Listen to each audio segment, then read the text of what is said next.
क्या किसानों को मिल रहा है? देखिए निहितार्थ देखिए, निहितार्थ क्या है?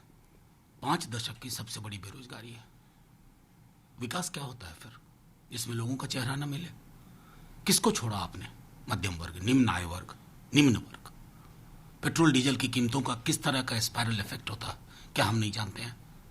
मैं तो सीधे तौर पे ये कहना चाहूंगा, अभी आपका फाइनेंस मिनिस्टर साहिबा ने एक निकाला था, फाइनेंस मिनिस्ट्री से आया था, सेविंग्स स्कीम पे, PPF, NSC, senior citizen saving scheme, दबाव में आपने वापस लिया। कोई गारंटी नहीं है आप वापस फिर नहीं ले आएंगे।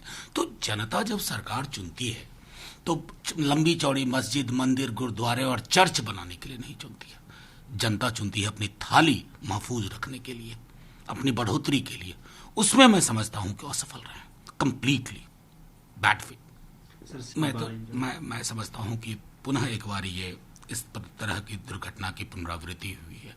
उन शोक संत परिवारों को मेरी ओर से ईश्वर करे कि उन्हें संबल दे। लेकिन एक मुकम्मल लड़ाई लड़ने का वक्त है, और ये सिर्फ फोर्स से नहीं होगा।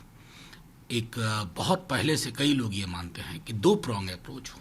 एक आप लॉ एंड ऑर्डर जैसे मैनेज करते हैं, दूसरा डेवलपमेंट का थ्रस्ट इतना हो कि इनकी वैचारिक आधार को ही खत्म किया जाए। मैं समझता हूँ ये दोनों तरह की चीजें एक दूसरे के साथ सिनर्जी में एक वॉर फुटिंग पे चलाए जाने की आवश्यकता है। सर, आज प्रधानमंत्री ने कहा आप बनारस आके लड़ने की बात करी, इसका मतलब है आप नंदीग्राम हार रही है इसलिए बनारस चैलेंज करें, वहां तो आपको 24 घंटे हर हर महादेव सुनाई दे। नहीं, अब ये मैं प्रधानमंत्री जी से उम्मीद नहीं करता हूँ। अब मतलब मैं नहीं चाहता हूँ कि मेरा चुनाव, मेरे देश का चुनाव हर हर महादेव, जय श्री राम, पैगंबर, जीसस ना। लोकतंत्र हिंदुस्तान का इसके लिए नहीं बना था। अरे आस्था मेरी व्यक्तिगत चीज है, मैं उसका सार्वजनिक प्रदर्शन नहीं करूंगा। मैं कितने पाठ करता हूं ये मुझे बताने की क्या जरूरत पड़ती है? मैं तो सीधे तौर पे कहूंगा, लोग सरकार किस लिए चुनते हैं? सरकार चुनते हैं नौकरी के लिए, रोजगार, दवाई के लिए, सिंचाई के लिए, किसान मजदूर उनकी बेहतरी के लिए, व्यापार को महफूज रखने के लिए, उनको प्रोटेक्शन देने के लिए। ये कौन सी बात हुई? हर हर महादेव, दुर्गा, जय श्री राम ना। ये हालात तो 47 में नहीं थे। हम कौन सी यात्रा कर रहे हैं लोकतंत्र की? मतलब मुझे तो वाकई ये लगता है कि हम सख्त बीमार लोकतंत्र में तब्दील हो चुके हैं। सर, इलेक्शन कमीशन ने नेता हेमंत बिस्वा शर्मा को बैन लगा दिया था 48 घंटे की, उसको कम करके 24 घंटे कर दिया।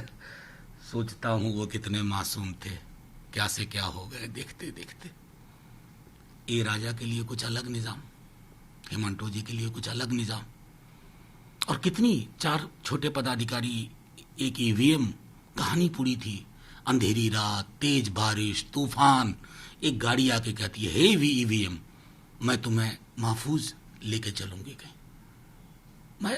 मैं समझता हूं कि more than anything else election commission को it has to go back to article 324, free and fair election. और दूसरी महत्वपूर्ण चीज है लेवल प्लेइंग फील्ड। और वहां जितनी परीक्षाएं अब तक मैंने देखी हैं बीते कुछ वर्षों में, उसमें इलेक्शन कमीशन को बहुत कुछ करना होगा। सर, प्रधानमंत्री जी कह रहे हैं किसानों को सम्मान निधि नहीं मिला। हमारी कैबिनेट की पहली मीटिंग में वो फैसला होगा कि किसानों को सम्मान निधि मिलना चाहिए। पहले तो जो सरहद पे किसान बैठे हुए उनके बारे में हम सुनना चाहते थे। लाखों हैं, लाखों किसान हैं दिल्ली की सरहद पर, पूरी सर्दी निकाल दी। वहां तक तो ये आवाज जा ही नहीं रही। और वो सम्मान निधि जो है ना, वो खोखला टोकन है। आप किसानों की आय दुगुनी की बात करते हैं और किसानों को सुन नहीं रहे हैं। तो ये दोहरा मानदंड नहीं चलेगा ना, ये दोहरी बातें नहीं चलेगी कि हम दिल्ली के बॉर्डर्स पर बैठे हुए किसानों से कोई वार्ता नहीं करेंगे, माई वे और हाईवे के तरीके से जाएंगे, एकालाप को वार्तालाप कहेंगे, लेकिन चुनाव में कुछ और जुबान बोलेंगे। सर, आखिरी सवाल, ममता बनर्जी के डिवीजन करने की कोशिश हो रही, क्या यही बंगाल का आंदोलन हम लोगों ने किया था इसी के? देखिए, सीधी सी बात है, आज की बात मैं नहीं कह रहा हूं, 1.5-2 वर्ष पूर्व मुझे स्मरण है, आपके वाइड सर्विस के माध्यम से मैंने कहा था, जिस दिन ईश्वर चंद्र विद्यासागर की मूर्ति तोड़ी गई थी, मैंने उस दिन कह दिया था कि बंगाल को 47 के हालात में ले जाने की कोशिश हो रही है एक चुनाव के लिए। आप बंगाल में लड़िए ना, बंगाल से क्यों लड़ रहे हैं? फर्क भूल गए हैं लोग एक दूसरे पे जिस प्रकार के आरोप लग रहे हैं। ममता जी ठीक कहती हैं, बंगाल का ये चरित्र नहीं है ना।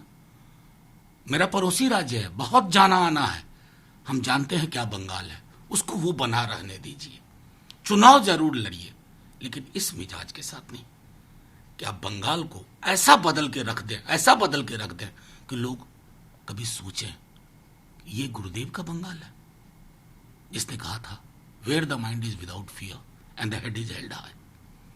शुक्रिया।